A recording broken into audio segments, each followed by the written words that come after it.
विद्यारंभे विद्येचा आरंभ करीत असताना एक विवाहेच लग्नाच्या वेळेला प्रवेशे गृहप्रवेश करत असताना निर्गमे बाहेर जात असताना विद्यारंभे विवाहेच प्रवेशे निर्गमे तथा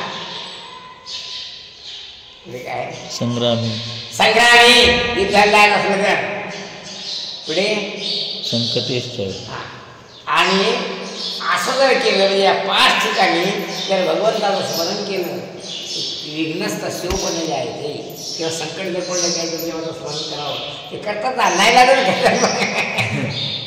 काय या 6 ठिकाणी परमात्म्याचं स्मरण करावं म्हणजे विघ्नस्त शिवपण जे आहे ते म्हणजे त्याला कोणत्याही गोष्टीचे विघ्न प्राप्त होतं. म्हणून भारतातला कोणताही ग्रंथ पहा सुरुवातीला लिहिलेले असते काय लिहिले असते श्री गणेशाय नमः काय लिहिले असते श्री गणेशाय नमः आणि वर्तमानपत्र कोणतंही करा त्या श्री गणेशाय नमः नसतेच काय कारण इंग्रजी संस्कृती ती कसं आहे त्या वर्तमानपत्र मी म्हणतो त्याचं नाव पेपर आहे. पेपर हा शब्द कशातला आहे पेपर आला का पेपर म्हणजे काय वर्तमान अरे पेपर म्हणजे कागद पण आम्ही त्याचं नाव ठेवलं वर्तमानपत्र काय तिथे काय श्री गणेश आहे ना म्हणून नाही ये है हिंदुस्तान ये भारत की बात काय भारत याला म्हणतात भारत तसं कोणतीही क्रिया करायची असेल तर ऐकायला पाहिजे आरंभी देवाचं नामस्मरण करावं वाचा. वेदाच्या उत्पत्तीचा हेतू ब्रह्म मात्रच आहे याचे उच्चारण केले असता पापांचा नाश होतो. वेद शब्दाचा अर्थ सांगतो वेद यती इति वेदाः असं धरा जोरात छेडी हाणली खाट्या पोराला मग काय होते छेडी खाणारा काय होते वेदना होता. वेद ना शब्द वेद म्हणजे जाणीव ज्ञान ते दुखते म्हणून वेद ना हा त्याला प्रत्यय वस्तुता वेद म्हणजे काय जाणीव ज्ञान जाणीव काय कसं आहे काय वेद आता वाचण्याची वस्तू पुन्हा वाच. वेदाच्या उत्पत्तीचा हेतू ब्रह्म मात्रच आहे. म्हणजे वेद म्हणजे ज्ञान उत्पन्न होण्याचं कारण परमात्माच आहे. कारण खाणारा आणि खाणारा हे दिसता तर परमात्मा वस्तूचा अंश नसता तर वेदानं उत्पन्न झाले नसते. कारण मेलेल्या माणसाला किती जाळलं किती झडपलं तरी काहीच होत नाही कारण हे परमात्म्याचं काहीच शिल्लक नाही. वेदाच्या म्हणजे ज्ञानाच्या उत्पत्ती हेतू काय आहे परमात्माच आहे. आत्मा आणि परमात्मा ज्याच्या आत्मा एका शरीरात जो राहतो त्याचं आत्मा आणि सगळ्याच्या शरीरात जो राहतो त्याचं नाव परमात्मा. म्हणजे आत्मा आणि परमात्मा शब्द जे दोन असले तर ती एकच आहे काही नाही पहा. हृदय शरीरात काय आहे आत्मा आहे. याच्या शरीरात काय आहे तुझ्या शरीरात काय आहे मग सगळ्याच्या शरीरात काय आहे आत्माच आहे. एका शरीराला आत्मा म्हणतात सगळ्या शरीराला परमात्मा अर्थात परमात्मा आणि आत्मा एकच आहे काय नाही. म्हणून वेदाचं मूलस्थान म्हणजे वेद कुठून पण झाल्या परमात्म्यापासून आणि याचे उच्चारण केले असता पापांचा नाश होतो. पापाचा नाश असं धरा. पावसाळ्या दिवसात धो पाऊस गेला ओसरला म्हणजे पाणी कसं होते कसं पाणी मग गडूळ गडूळ म्हणजे पाणी आणि ते स्थिर झाले काय होते? नितळ नितळ म्हणजे शुद्ध. मग तळात मळ जाऊन बसतो. काय होतो? तळात मळ जाऊन बसतो आणि वरचं पाणी तर भगवंताच्या नामाचं स्मरण केलं असता बुद्धीमध्ये मनामध्ये जे पाप असतात ते मन स्थिर झाले की ते शुद्ध होते. काय नाही? इथलं मळ म्हणजे माती गडबड झालेली. अंतःकरणातला मळ म्हणजे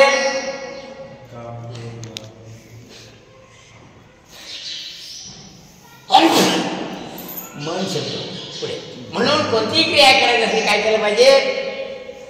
याच्या ज्ञान ठेवा की आपल्या इथे जेवायच्या अगोदर हरे राम का म्हणतात? का म्हणतात? कारण ते अन्न पवित्र. कोणतीही क्रिया म्हणजे जेवणाची जरी क्रिया करत असली तर देवाचं स्मरण करावं. म्हणजे ते अन्न राहत नाही, ते अन्न प्रसाद होते. काय होते? आणि तेच अन्न देवापुढे दाखवलं की अन्नत्व म्हणजे दुष्ट भाग जो निघून जातो आणि त्याचं नाव ते प्रसाद. म्हणून भारतात कोणतीही क्रिया करायची असेल, जेवायचं जरी असलं तर देवाला नैवेद्य दाखवायची परंपरा निर्माण झालेली. पण दुर्दैवाची गोष्ट असेल तुमच्या तिकडची हे सगळे बदमाश लोक देवाला नैवेद्य दाखवत असतात. आमच्याकडे दाखवतात, ते राक्षसासारखं रोज खातात. देवाला नैवेद्य न दाखवता जो खातो या भूमते पुढे काय स्थिर म्हणजे तो चोर आहे. म्हणजे चोरीचं अन्न खाल्ल्याचं पाप तुमच्या मस्तकावर लागतं. गीता सांगते बरं, मी नाही सांगत. काय सांगते?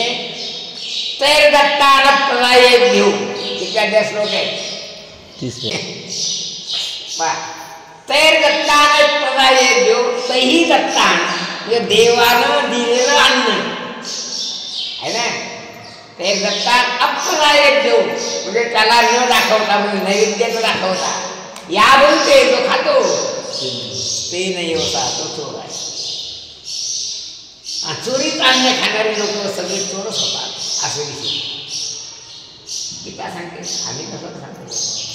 आम्हाला शाळेत एक गोष्ट एक पोरगा होता कोणासारखा आपल्या देवड्यासारखा. त्याला बोलता येते काय नाही. मग एकदा काय झालं, ऋतुज भाऊ देवड्या आज चालले संख्येसाठी तिकडून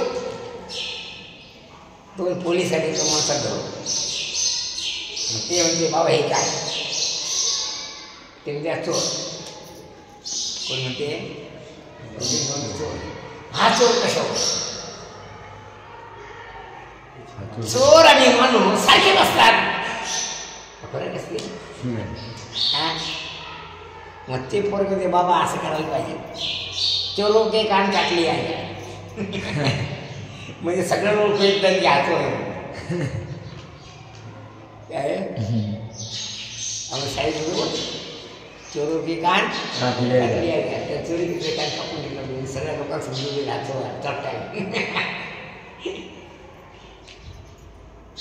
काय. याच्यावर गोष्ट असेल हिंदीमध्ये आम्हाला झाला होता चोरो के कान काटली आहे. एक महाराज एका राजाच्या घरात बरेच दिवस राहिला. त्याच्याबद्दल कोणाला शंका आहे. तो आला गेला कोणी काही आला कशाला गेला कशाला कोणतं विचार नसते. सगळं शिपायला माहिती दात जातो बाहेर गो कोणी काही विचारत नसेल. पण एकदा असं झालं की काही चोरांनी चोरी केली, तो माल लुटून आणला आणि राजाच्या शिपाई तो अडवला आणि ते भांडार घरात जमा केला. कालांतरानं ते अन्न साधूच्या खाण्यात आलं.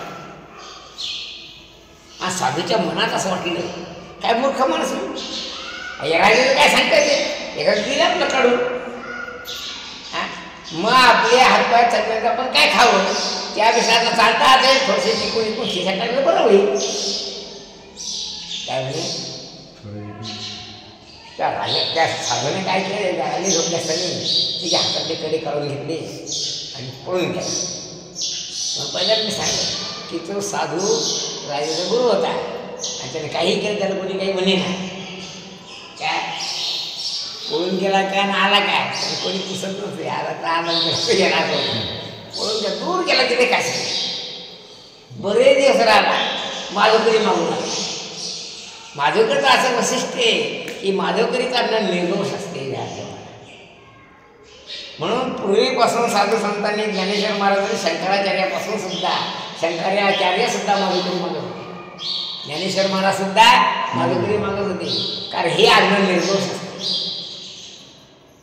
कसं असते आणि हे आपल्या घरी शिकवले जाते ते दोषी अन्न असते. दुष्ट अन्न म्हणतात. दोषाने युक्त तो दुष्ट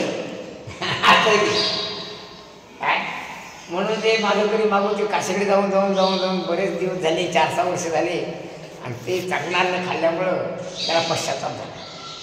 हे काय केलं आपण ते अरे एवढं आयुष्य साधूपणा गमावलं आणि आपल्या मला बुद्धी आलीच कशी काही कशी की राणीचे कडे चोरायची बस पळून गेला तर राजाचे संशय नाही आला की बाबा ते हात चट्टा असं म्हणून राजाने चौकशी केली सापडा नाही सोडून दिलं विचार करणं काय.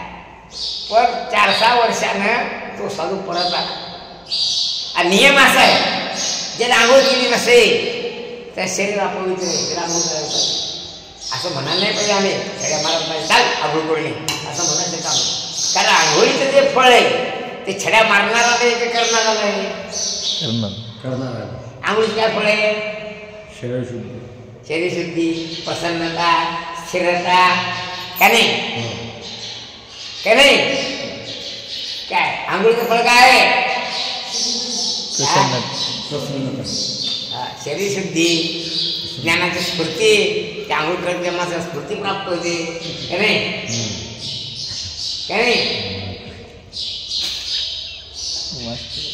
तसं केलेल्या कर्माचा केलेल्या पाप कर्माची शिक्षा भोगणे हे म्हणजे सिद्धीचं लक्षण. म्हणजे यानं चोरी केली म्हणून मास्तरला मारायलाच पाहिजे असं नाही. यानं चोरी पाहिजे म्हणजे मी चोरी केली मला शिक्षा द्या. शिक्षा द्या शब्दाचा अर्थ मला दंड द्या आणि दंड शब्दाचा अर्थ केलेल्या कर्माचं प्रायश्चित्त. मास्तरनं पोराला मारलं ते मास्तर गुन्हेगार नाही गुन्हेगाराला मास्तर मारतो हे ध्यान ठेवा. खरे लाकडी आहे लाकडाला काय वाटते मी चोरी करी पण मला कोण मारलं नाही पाहिजे. हे तर गोष्ट चुकीचीच आहे. उलट त्यांना चोरी केल्यानंतर त्याला मास्तरने शिक्षा दिली नाही तर मास्तर दोषी ठरतो. हे विषय कसं आहे मास्तर म्हणा राजा म्हणा शिपाई म्हणा काय त्याला मारलं नाही याचा अर्थ काय आहे? काय याचा अर्थ? दोषी ज्याला शिक्षा न देणारा दोषी हा शिपाई मास्टर दोषी आहे. काय दोष केला त्याने की त्या चुकीला त्याला शिक्षा दिली. हो पण दुसरा दोष काय पैसे खाली करून काय नाही म्हणून मास्तरने शिक्षा नाही दिली तरी दोषी आहे. पोलिसांनी शिक्षा नाही दिली तरी दोषी आहे. ठाणेदार सोडून दिलं तरी दोषी आहे आणि मंत्र्याने जरी सोडून दिलं तरी दोषी. कारण गुन्हेगाराला शासन झालंच पाहिजे हा शास्त्राचा सिद्धांत काय. पण गुन्हेगार सुद्धा म्हणलं पाहिजे मी गुन्हेगार आहे मला शिक्षा आहे काय.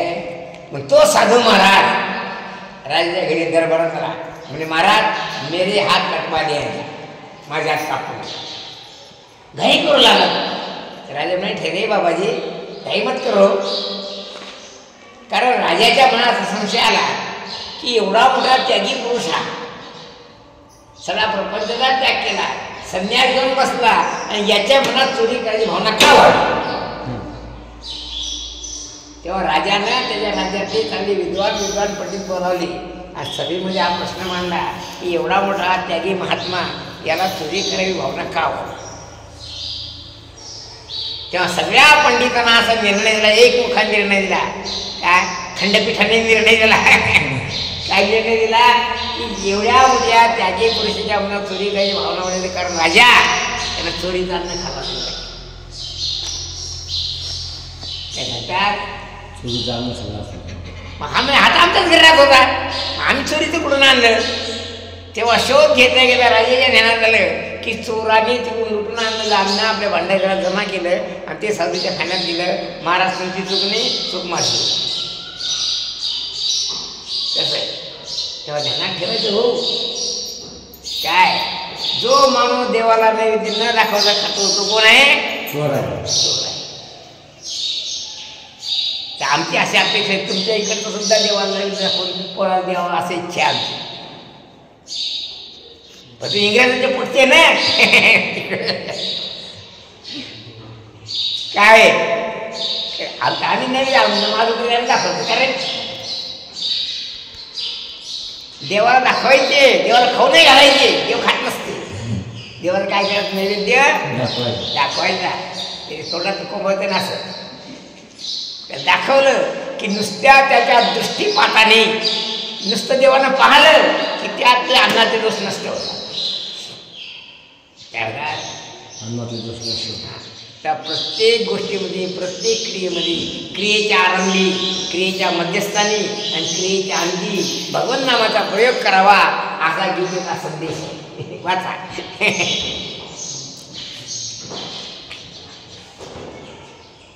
त्या अन्नाचे उच्चारण केले असता पापांचा नाश होतो. यापेक्षा दुसरे श्रेष्ठ प्रायश्चित्त नाही. याच्या विषयात दुसरं प्रायश्चित्त नाही. नैवेद्य दाखवणे हेच महत्त्वाचा मुद्दा आहे. ओम या अक्षराचा उच्चार करून कर्माचा आरंभ करावा. आधी कर्माच्या आरंभी ओम शब्दाचा प्रयोग करावा म्हणून उच्चार असा ब्रह्मवादी पुरुषांचा निर्णय आहे. ब्रह्मवादीना ऐकायच्या ब्राह्मण स्त्रीवेद स्मृता ब्राह्मण स्त्री वेदाश्च यज्ञाशविता पुरा तस्मादो मित्राहृत्य यज्ञ दान तपक्रिया प्रवर्तन्ते विधानोक्ता सततम. ब्रह्मवादी पुरुष सतत हे सांगत आहे. आणि त्या ब्रह्मवादी पुरुषांनी असा निर्णय घेतला आहे की यज्ञ दान तप क्रिया जरी केल्या म्हणजे यज्ञ दान तप क्रिया या ब्रह्मनामाचा प्रयोग याच्यात कुठं मर्यादित असा अर्थ नाही. कारण जेवण सुद्धा यज्ञच आहे. उदर भरण नो हे जेवण सुद्धा काय आहे? यज्ञच आहे. सर्व क्रियेच्या आरंभी ब्रह्मनामाचा प्रयोग करा.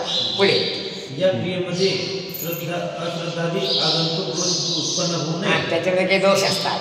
आणखी एक तुम्हाला सांगतो. आणखी एक यातनं राहिले पंचमहायज्ञ सांगितले शास्त्रात. किती? पहिला यज्ञ अग्नीला अन्न दे. दुसरा यज्ञ कुत्र्याला खाऊ घालणे. तिसरा यज्ञ गाईला खाऊ घालणे. अतिथी देवो भव एखादा अचानक माणसाला त्याला खाऊ घालणे की झाले 4 आणि देवाला दाखवणे की झाले 5. कारण त्या अन्नामध्ये दोष असतात. ते दोष हे लोक सांगतात. गाईला जर विषयुक्त अन्न खायला दिलं गाय असा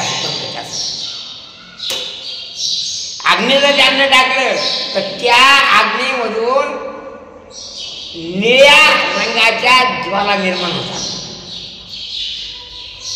म्हणून अशी पद्धत आहे भाऊ. पक्षीमध्ये सुद्धा काय त्याचं नाव आहे आघाडी. काय म्हणतात ऐका तुमच्याकडे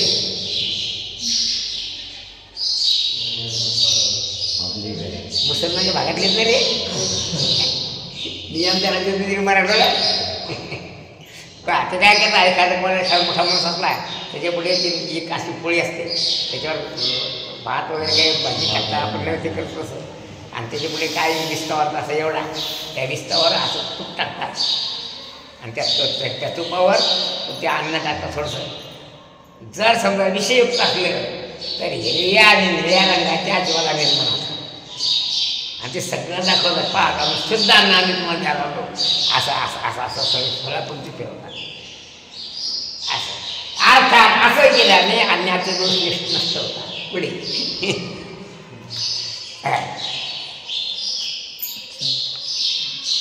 त्या क्रियेमध्ये अश्रद्धादी आगंतुक गुण उत्पन्न होऊ नये, हा अंगवैकल्य निर्माण होऊ नये म्हणून ओम या अक्षराचे उच्चारण करावे हा. असे म्हणजे भगवंताविषयी आपल्या चित्ताची श्रद्धा असते ती नष्ट होऊ नये एवढ्या करता असं करावं लागते. पुढे असे केले असता सर्व प्रकारची कर्मे सांगत होतात. म्हणजे पूर्ण होतात. हा.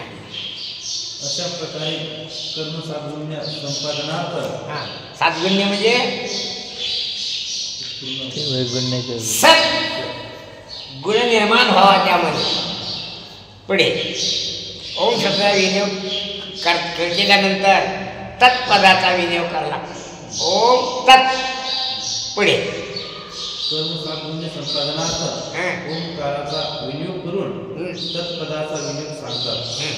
कर्मारंभित सर्व संकल्पाचा त्याग करून ईश्वरार्पण बुद्धीने चित्त शुद्ध करण्याचा आरंभ करावा. तर या पदाचे उच्चारण करून यज्ञ दान करून क्रिया कराव्यात. क्रिया करीत असताना श्रद्धादी अंगाचा लोप झाला असता म्हणजे माणसं भावनेनं कामं करतात पण करून असं ते अहो किती केलं काय फायदा नाही जाऊ द्या हो म्हणजे त्याची श्रद्धा बुडवली जाते. काय ते श्रद्धा आता समजा आता तू शिकवल्या पण नाही हरे राम हे माकडं घरी गेले ते हरिराम म्हणत नाही. कारण हिची जी श्रद्धा निर्माण केली धाकानं का होईना ती श्रद्धा त्याची घरी गेलो नसतो. मग ते हरिराम म्हटलं खात नसतं का नाही.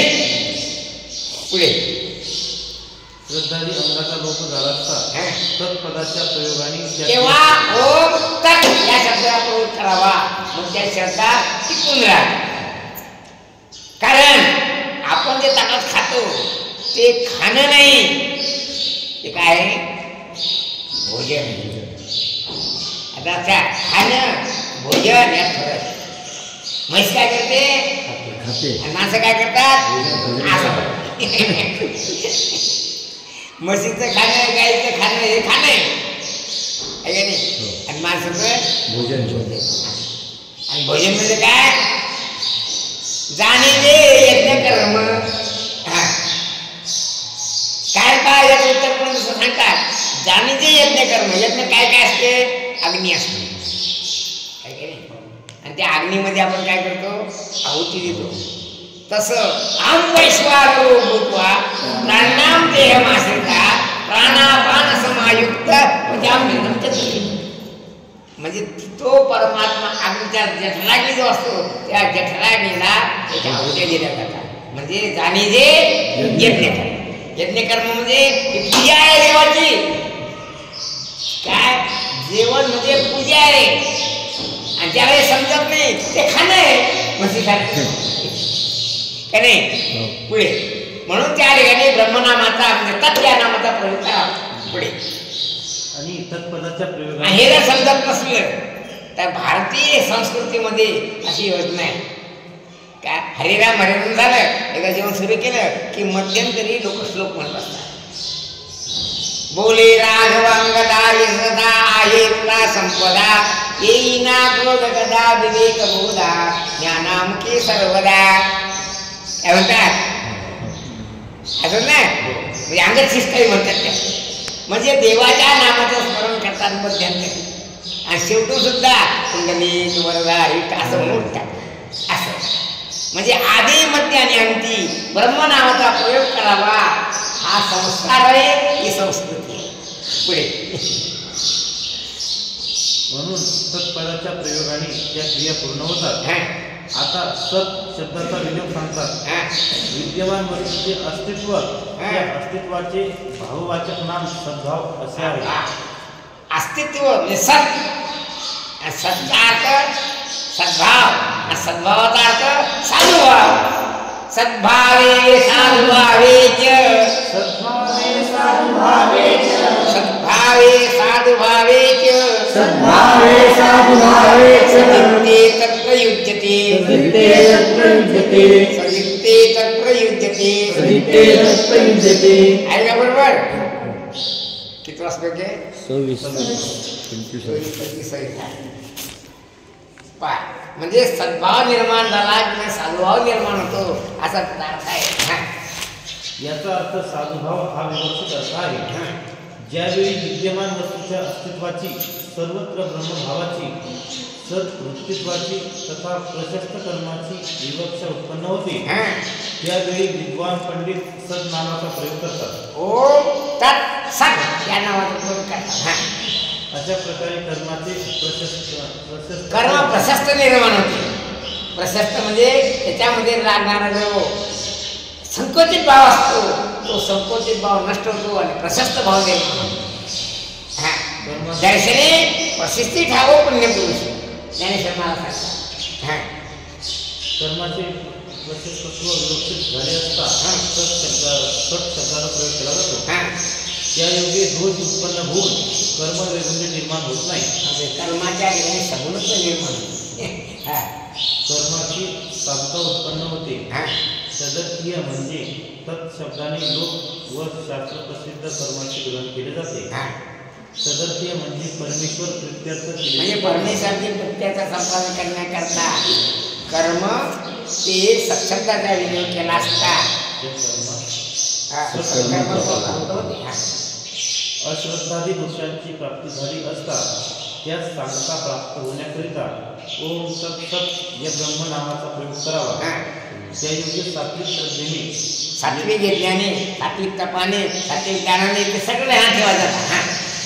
सात्विक श्रद्धेने यज्ञदानादी कर्मे नियमाने अनुष्ठिली पाहिजे असा त्याचा असा त्याचा अश्रद्धया हुतं दत्तम, अश्रद्धया अश्रद्धया हुतं दत्तम, अश्रद्धया हुतं दत्तम, तपस्तप्तं कृतं च यत्, तपस्तप्तं कृतं च यत्, असदित्युच्यते पार्थ, असदित्युच्यते पार्थ, न च तत्प्रेत्य नो इह, न च तत्प्रेत्य नो इह.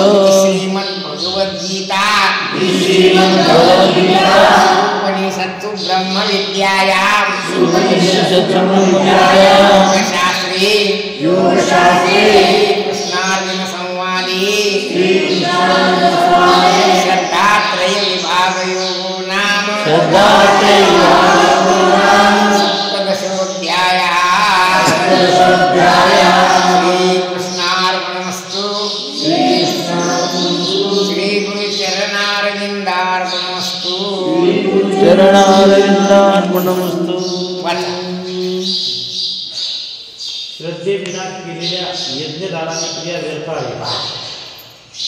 काही केलं जर भावना तुमची नसेल, श्रद्धा नसेल, ईश्वरभाव तिथे नसेल, साधुभाव तिथे नसेल, केलेल्या सगळ्या क्रिया व्यर्थ होत्या. कहा गए थे, कहा नाही, क्या लाया बोले असं म्हणतात तुम्ही आता. शेवटी शिनं पदरात पडतो. काय बहु केली वन वन पाय किती झाला शिन असं होतात. श्रद्धारहित कर्मास देवता अनुमोदन देत नाही. हो, पण देवता त्याला स्वीकारत नाही. असं धरा, डाव्या भागातले पोरं येऊच्या देणे जातात. कशाला गेले? कशाला गेले? सुगीता ना हो कशाला गेले? सर ते बघायला लेण्या बघायला. कशाला गेले? त्याला काय म्हणतात? सहल. असाच पंढरपूरला गेला श्रद्धेविना ती सहल झाली. आणि श्रद्धायुक्त अंतःकरणाने गेला ती सेवा झाली.